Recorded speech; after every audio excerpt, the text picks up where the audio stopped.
Welcome Welcome to to Shade in the Shade in the City. City. I'm your girl, Treese. It's Nels. And today we're jumping into our review of Love and Marriage Huntsville, Season 6, Episode 10, I believe it is, Unpaid in Full. Very cute. Love the titles. Love the titles. So yes, if you haven't already, Shade Squad, please make sure that you hit that like button. And that subscribe button. And let's get into it. And let's get shady.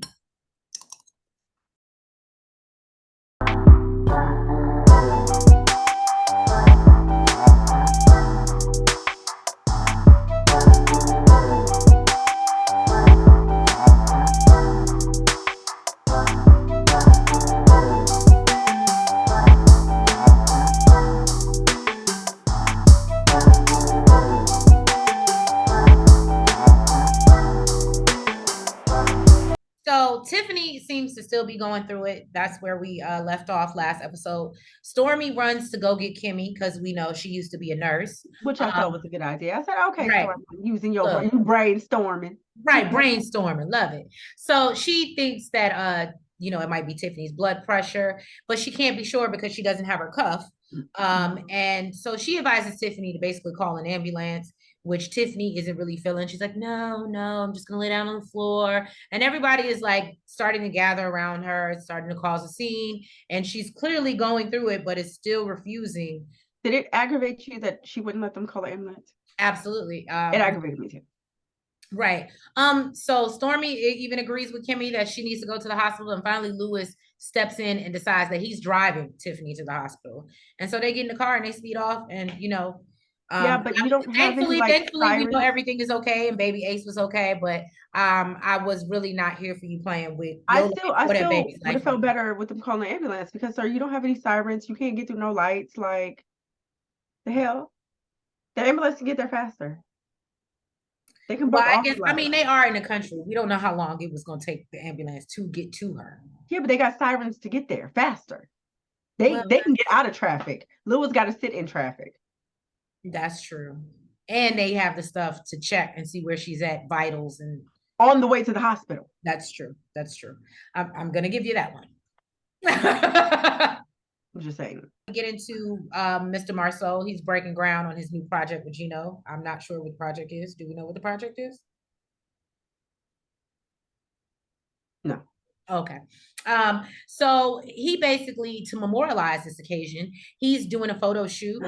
So Tisha says, her and Gino got off to a rocky start because he was in her office. And she had issues with that. Then Maurice arrives, and this is obviously a proud moment for the Scotts. Marceau talks about wanting everyone to be on the same page and getting the group working together for the Black Expo. I must say, Tisha, when she showed up. So I like the dress because it's Fashion Nova. I have the same one, just not in that color. Mine looks so much better. But I was like, it gave me, you know what it was giving me? It was giving me Cardi B vibes. Basically, I actually like her confessional look. When she was like, what she say in the song? She was like that she could afford designer, but the Fashion Nova fit. But them shoes, honey. Okay, the shoes were bad. The shoes were horrible. Those were given Fashion Nova too, or Shein. No. Don't do it. Please don't do it. No, I do like her. I don't know if you noticed, but her confessional look, I was here for the little ponytail of it all. I do remember her dress. I said, okay, Tisha. Yeah, her confessional look was cute. I said, when you want to, you want to. And then when you miss, you miss. You just, But Marceau, wants everyone to be on the same page about getting, everybody together for the expo. Maurice believes that egos and money have gotten in the way. And Marceau reiterates that he's not paying anybody and that they're supposed to be doing this for the love of the community. I'm not gonna lie. The way he worded it, he was like, the community supported us for this long. Right. And we're paying it back to the community. It didn't sound bad. It didn't sound bad, but as things went on, as things unfolded, it was a little bit different. Right. Mel, she met up with her attorney Caleb to discuss her custody case. She also mentioned getting Holt taken off of her businesses. She's been going by Cherie, and now she just wants to get back to Rogers, her maiden name. And he basically tells her nobody will object to that. No judge will object to that, but you can't be, in a active case and try to get your name changed. Yeah. So she's like, this man is controlling me while we was together. Now when I'm trying to get rid of his ass. And she really is not feeling that, but she ain't got no choice. Also, apparently, Martell's attorney was doing a bitch too much. He was, trying to get passwords to her social media, phone records, trying to find out who she was talking to since they've been divorced. Like, what is all of this? He's like, that's not normal. I've never seen that. I've never seen a judge order that in any of my, yeah. But then I'm confused. Did the judge actually order, or is she just saying like what he was trying to get? He was trying to. I don't think the judge actually ordered that, thankfully. But apparently, Mel had to put in some paperwork to get Martell to basically stop harassing her with excessive phone calls and popping up at her house. And she said it's gotten better, I'm sure, since, he ain't even got her phone number to reach her. So basically, I guess that's why. Right. Now, speaking of the devil, Martell, he met up with Miguel Wilson, who's a celebrity menswear designer. Apparently, Martell, feels like his swag's on 100. And you know what? I really can't disagree because his suits. He got the suits. He do be looking nice. All right. He do be looking nice. Okay.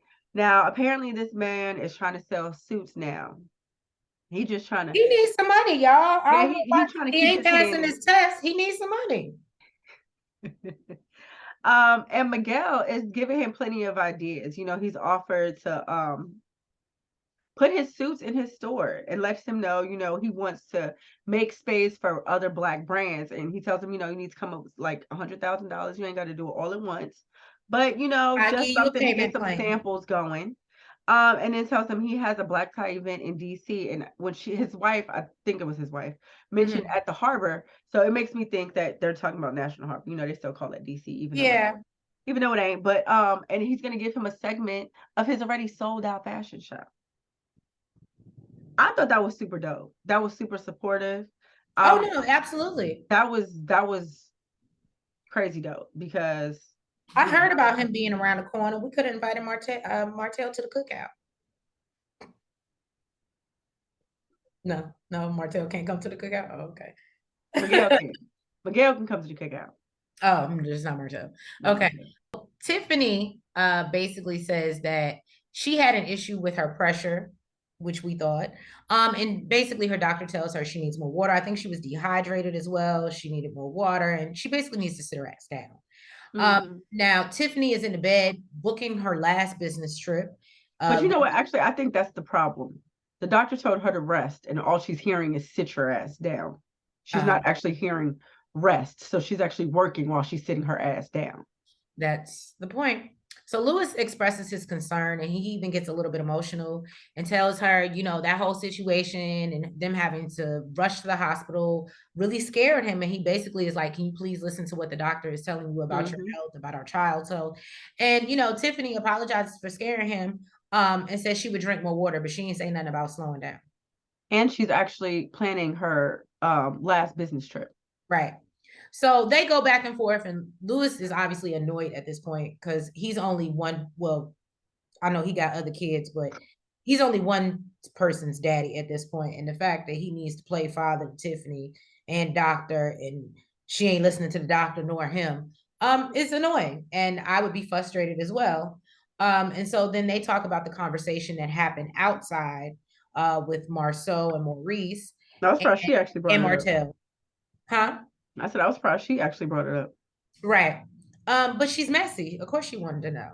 She wanted to know that he stuck up for her protector. You're right. Basically, Lewis just tells her that, Marceau was just injecting himself into a lot of their conversation, and that him and Martell called him Betty Crocker. Yeah, because he always is in the mix. He's always in the mix, mixing up shit. I said, "Ain't this?" I loved it though. I said, okay, Lewis, come right. with it. Now Lewis says that he does understand Martell's point, but doesn't understand why Marceau needs to be in everything. So then Tiffany admits that she needs to work on her delivery, or maybe and her timing. No, maybe she just needs to work on minding her business. But she thinks she needs to work on her delivery, and she says that she's tried, to offer her expertise on blended families. But Lewis kind of checks her and lets her know that that's none of her business. It ain't none of your business. And Mel ain't never asked you for no advice. And he was like, when has Mel ever asked you for your advice? She ain't never asked you for your perspective. So stay out of it. Right. And Tiffany is like, and he said, stop getting me in some shit. She just don't get it. She's like, how am I getting you in shit? He's like, because I gotta deal with it. I gotta stand up for you. Like, because I'm your protector. Exactly. That part. She don't get it, y'all. Yeah, she don't. So then Kimmy and Mel arrive at the second meeting for the comeback group. They're the first ones there. Of course, Tisha and Marceau are late to their own meeting, which Kimmy finds super disrespectful. But in the meantime, as they're there, Kimmy is just sitting there rapping with Mel. She wants to hear about her vacation because, she posted a picture with an arm around her and it looked like a male arm. She said with a human.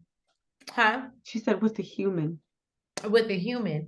And she, wants to know where she was at and who she was with. And Mel, kindly. She said out the country. Right. She kindly deflects and says, you should try going to St. Bart's. Yeah, after your treatment, that's where you should go. You should go do that. And basically lets her know that, and lets us know that she has so many other things going on that she can discuss that she does not feel. And I said, if that was not a dig. But she has so many other things going on that she doesn't need to discuss her personal relationships or who she's hunching on. Oh, that was a dig. That was a dig. Destiny. Like that was the only thing she had going on. I mean, if you really think about it. And that's her only storyline. Outside of Martell and the divorce and outside of Sheree, what other storyline? And besides trying to get some money, what other storyline? Because successful businesses, we ain't heard nothing about the wine. So what other does Martell have to talk about? It was a dig. Oh no, I thought you were saying it was a dig at Destiny. No, I think it was both. Oh. I think it was a dig at both. Because Martell doesn't have any other storyline outside of the fact of the divorce and him trying to find a way to make money. Sheree, and we all know Sheree is a made-up storyline. So that's why she said, I have other things going on. I don't need to talk about who I'm sleeping with. I loved it. And I look, Mel, I caught that quiet shade, baby. I caught it. I caught it. And it spoke loudly to me. I heard it. I didn't realize it was shade, but it was definitely, in my opinion. Well, damn. It was definitely shade. No, now I agree. Now that you've shown me the light. Yeah.